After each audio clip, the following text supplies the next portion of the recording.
अगर पेड़ ही गिरे थे तो फिर क्या जरूरत पड़ी थी पाकिस्तान को कि वो हमारी एयर स्पेस एंटर करके और अपनी तरफ से वो काउंटर अटैक किया था, जो उन्होंने वो करते, क्या जरूरत थी? क्योंकि उनको मालूम था कि एस्केलेट हो सकता है। तो अब जो, और मैं तो ये 300 की फिगर तो मैं नहीं कह रहा हूं, आपके ही फौज के अजीज एक डिप्लोमेट हैं, क्या नाम है उनका, आदिब साहब कुछ है, बिलाली। नमस्कार दोस्तों, हमारी चैनल में आपका स्वागत है। आज की इस वीडियो में पाकिस्तान मीडिया बात कर रहा है सर्जिकल स्ट्राइक और भारत पाकिस्तान रिश्ते के बारे में। दोस्तों, आपको पता होगा कि मोदी जी के आने से पहले हर थोड़े थोड़े वक्त पे आतंकवादी हमले हुआ करते थे। शुरुआत में मोदी जी ने भी पाकिस्तान के साथ अमन बनाने की कोशिश की थी। फिर पठानकोट हुआ और भारत के पास कोई भी रास्ता नहीं बचा और बालाकोट करना पड़ा। तब से लेकर आज तक पूरा पाकिस्तान खौफ में जीता है। सिर्फ पाकिस्तान को ही नहीं, अब पूरी दुनिया को पता है कि अगर भारत पे आतंकवादी हमला हुआ तो भारत बदला लेने के लिए किसी भी हद तक जाएगा। आज की इस वीडियो में आरजू काजमी के साथ भारत के ब्रिगेडियर ने बेबाक तरीके से अपनी राय रखी है और उन्होंने खुलेआम चेतावनी भी दी है कि अगर पाकिस्तान खुद नहीं सुधरा तो भारत सुधरेगा। दोस्तों, आज का वीडियो बहुत ही मजेदार है, तो इसको अंत तक जरूर देखें। सर, फरवरी शुरू हो गया, बल्कि मिड तक आ गया और फरवरी हमें बहुत सी यादें देकर गया है कुछ साल पहले, एक दो साल पहले बल्कि। तो आप किस तरह देखते हैं, बालाकोट स्ट्राइक हुई और फिर जैसे आपका जो पायलट था वापस किया गया, लेकिन एक चीज सर जो यहाँ पे बहुत से लोगों को नहीं समझ आ रही कि कहा गया कि 300 के करीब लोगों को मारा गया या जो टेररिस्ट है व्हाटएवर, तो सर बॉडीज नहीं मिली, बॉडीज कहीं दिखाई नहीं गई। तो यहाँ पे लोग हमारी गवर्नमेंट ने कहा कि जी दरख्त गिराए थे, कौवे मारे थे, और आपके यहाँ से कहा गया नहीं हमने तो 300 के करीब टेररिस्ट मारे हैं। तो सर ये इस तरह की जो है वो कंफ्यूजिंग किस्म की स्टेटमेंट्स क्यों है दोनों गवर्नमेंट्स की? आरजू, हमारी तरफ से कोई कंफ्यूजन नहीं है। अगर पेड़ ही गिरे थे तो फिर क्या जरूरत पड़ी थी पाकिस्तान को कि वो हमारी एयर स्पेस एंटर करके और अपनी तरफ से वो काउंटर अटैक किया था, जो उन्होंने वो करते, क्या जरूरत थी? क्योंकि उनको मालूम था कि एस्केलेट हो सकता है। तो अब जो, और मैं तो ये 300 की फिगर तो मैं नहीं कह रहा हूं, आपके ही फौज के अजीज एक डिप्लोमेट हैं, क्या नाम है उनका, आदिब साहब कुछ है, बिलाली, जिन्होंने कि अभी कुछ दिन पहले ही स्टेटमेंट दी थी कि 300 से ज्यादा दहशतगर्द वहां पर मारे गए थे। तो ये तो आपके खेमे से ही, और वो भी खासकर फौज के खेमे से आ रही है खबर, तो फिर आप कैसे कह सकते हैं कंफ्यूजिंग खबर है ये? बिल्कुल, आप हिलाली साहब की बात कर रहे हैं, लेकिन हिलाली साहब सर दूसरे दिन मुकर भी गए थे। उन्होंने कहा कि नहीं, मैंने ऐसा नहीं कहा, मैंने कुछ और कहा था, मैंने वो अगर मगर लगाया था। लेकिन सर अगर देखिए, ऐसा, आपके देश के अंदर आरजू, आपकी देश के अंदर आईएसए की बंदूक इतनी तेज है कि सब डरते हैं उससे। मुझे नहीं पता, शायद आपके पीछे भी कोई खड़ा है या नहीं, मैं नहीं जानता। लेकिन जहां तक मैंने सुना है कि जब भी आप लोग टीवी पे आते हैं या जो भी आपके टीवी चैनल प्रोग्राम चल रहे होते हैं, तो कोई ना कोई बैकग्राउंड में गन के साथ खड़ा होता है। पता नहीं कितनी हकीकत है, पर हिलाली साहब का अगले दिन अगर वो मुकर गए हैं तो जाहिर है कि कहीं ना कहीं उनको दबाव पड़ा होगा।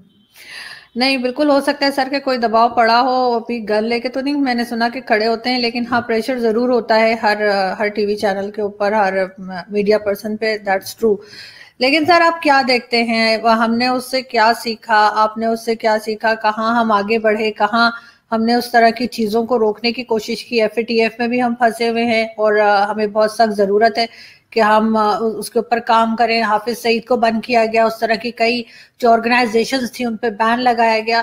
तो आपको लगता है कि कहीं ना कहीं पाकिस्तान जो है थोड़ा सा आगे बढ़ रहा है और इसके ऊपर काम कर रहा है? आरजू, बहुत अच्छा सवाल किया आपने। देखिए, बालाकोट एयर स्ट्राइक को एक लैंडमार्क लेना चाहिए, और लैंडमार्क ये था कि भारत ने ये साफ कर दिया कि हमारी जो टॉलरेंस फॉर टेरर है वो दिन ब दिन कम होती जा रही है, और हम किसी भी हद तक जा सकते हैं। जरूरत पड़ने पर हम आपके ठिकानों के ऊपर भी, आप जो आतंकवाद के ठिकाने हैं, आपके नहीं, आतंकवाद के ठिकाने हैं, उनको आके हम ठोक सकते हैं, चाहे कहीं भी हो। ये एक मैसेज था जो भारत ने दिया था पाकिस्तान को और दुनिया को, और उसका असर भी पड़ा है। आप देखेंगे उसके बाद टेरर इंसिडेंट्स काफी कम हो गए हैं। बातचीत होती रहती है, अफवाहें फैलती रहती हैं, दोनों दोनों कंट्री अभी मेंटेन कर रहे हैं कि टेररिज्म है, पर टेररिज्म में काफी हद तक कमी आई है, इसमें हमें मानना पड़ेगा। लेकिन एक बात है, पाकिस्तान को जो चाहिए था इसके बाद में एक बहुत सुनहरा मौका था पाकिस्तान के पास, क्योंकि जैसा आपने खुद कहा FATF की तलवार लटक रही है, इकोनॉमी डॉलरम्स में है, सऊदी अरेबिया UAE आपके साथ नाराज हैं, चीन भी वापस कर्ज मांग रहा है और अमेरिका ने भी कल एक दो कड़ी बातें आपको सुना दी हैं। तो ये सब चीजें एक मौका था पाकिस्तान के पास कि वो अपने आप को टेररिज्म से अलग करते और खींचते, लेकिन ऐसा हुआ नहीं। और वो उसी दिन होगा जिस दिन पाकिस्तान टेररिज्म को अपनी इंस्ट्रूमेंट ऑफ स्टेट पॉलिसी इस्तेमाल करना बंद कर देगा।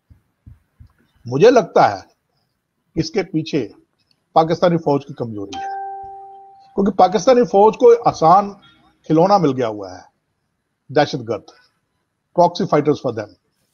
वो सोचते हैं कि जब ये काम कर रहे हैं तो हम क्यों लड़ाई के मैदान में जाएं और हम क्या करें, और इसके लिए वो जो दहशतगर्दी को अलग करना चाहिए पाकिस्तान से, उसको नहीं करने दे जाते हैं। और दूसरा बड़ा कारण जो है, जो मेरी नजर में है, वह नार्को टेररिज्म, क्योंकि नार्को टेररिज्म से जिस प्रकार फाइनेंसिंग हो रही है वो कहीं ना कहीं पाकिस्तान के खजाने को भी फायदा पहुंचाती है। ये मेरी राय है, आप अगर इससे सहमत नहीं है तो आप कह सकती हैं, लेकिन जो मैंने देखा है और जो मैं समझ रहा हूं कि नार्को टेररिज्म भी एक बड़ा एक कारण है, इसके कारण की दहशतगर्दी के ऊपर खत्म जो जिस तरह से आना चाहिए था पाकिस्तान को। क्योंकि आपने देखा अभी कल परसों खबर आई कि आपके ही इलाके के अंदर 4 फौजियों को हलाक कर दिया किसी दहशतगर्द ग्रुप ने।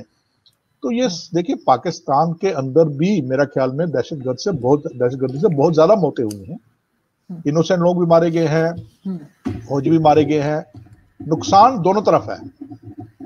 इसलिए मैं तो यही कहूंगा कि पाकिस्तान को चाहिए कि वो अभी भी मौका है। ये जो कॉस्मेटिक करते हैं ना आप, थोड़ा बहुत जब FATF की मीटिंग होने वाली होती है तो हाफिज सईद को अरेस्ट कर दिया, 1-2 को और को अरेस्ट कर दिया, उनके खिलाफ बाद में कोर्ट कह देता है ऐसा आपने क्यों किया, इनको छोड़ दो।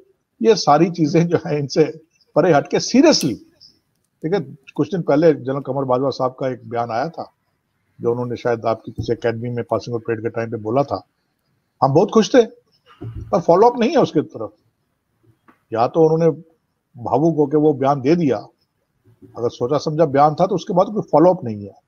तो कहने का मतलब ये है कि अगर सिंसियरिटी है तो दोनों देश के अवाम चाहते हैं, दोनों देश के अवाम चाहते हैं कि हालात अच्छे हों, दोनों देश के अवाम चाहते हैं कि हम एक दूसरे के साथ मिलजुल कर रहें, दोनों देश के अवाम चाहते हैं कि हम तरक्की की तरफ जाएं, हम पीछे की तरफ नहीं, डाउनवर्ड्स नहीं, अपवर्ड जाएं।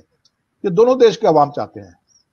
और मैं तो ये कहता हूं कि अगर भारत को वैक्सीन मैत्री के तहत किसी को सबसे पहले वैक्सीन देनी चाहिए तो पाकिस्तान को देनी चाहिए थी, पर पाकिस्तान भी अड़ा हुआ है, पाकिस्तान ने मांग ही नहीं की, जैसे पाकिस्तान के पास बहुत ज्यादा वैक्सीन है। तो ये सारी चीजें साफ जाहिर करती है कहीं ना कहीं पे अभी भी दिमाग के अंदर कुछ ऐसी फितूर है जो आपको या आपकी लीडरशिप को भारत और पाकिस्तान को नजदीक नहीं आने दे रहा, जैसा कि अवाम चाहती है।